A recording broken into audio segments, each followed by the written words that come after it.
जोबोद गोजोननाय मोनदों सारा जोंखौ हेल्प खालामदों बिदि चेनेलनि गेजेरजों आं हेल्प मोनदों बिनि थाखायनो बे चेनेलखौबो थेंक इउ।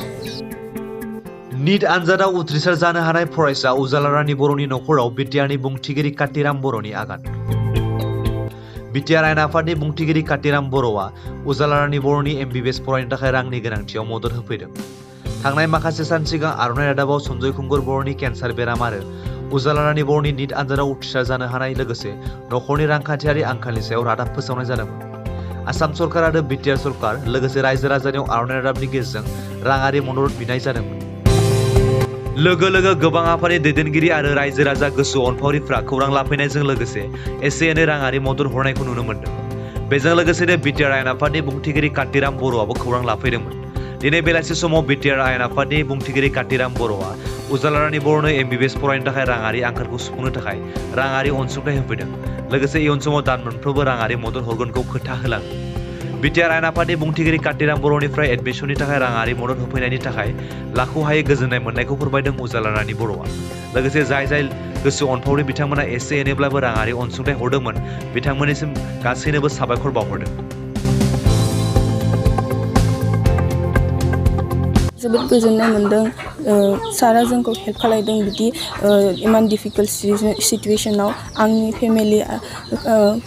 फेमिलि आरो आंनि एडमिसननि थाखाय हेल्प होफैदों बेनिखायनो आं सारखौ थेंक इउ सार जोंखौ हेल्प खालामनायनि थाखाय।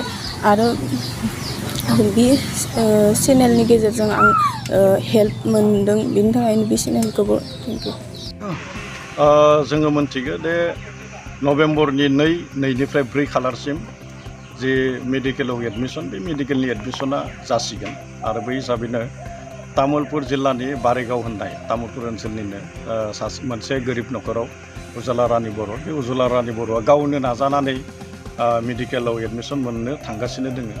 आरो बे एडमिसन मोननायाव जि नुदों नखराव फैनानै आङो मोनथिदों बै समावनो दे बिफाया गानो रोङै केन्सार बेरामाव गोग्लैसोनानै दङ आरो नखरनि जिखिनि अबस्था बेयो जोबोद माने निखावरि मोजां नङा नखरनि राङारि थासारिया। दा बे हिसाबैनो आङो उजाला रानी बर'नो जिखिनि माने एडमिसनाव गोनांथि जानाय जिखिनि रांनि अनजिमा बे रांनि अनजिमाखौ आङो दिनै अनसुंथाइखौ होनानै उजाला रानी बर'आ जाहाथे सासे मोजां डक्टर जानानै फैनो हायो बेखौ मिजिंथिनानै उजाला रानी बर'नो जिखिनि एडमिसननि गोनांथि जानाय रांनि अनसुंथाइ आं बेखौ दिनै होफैदों। बेखौ आङो नायलांबाय थागोन।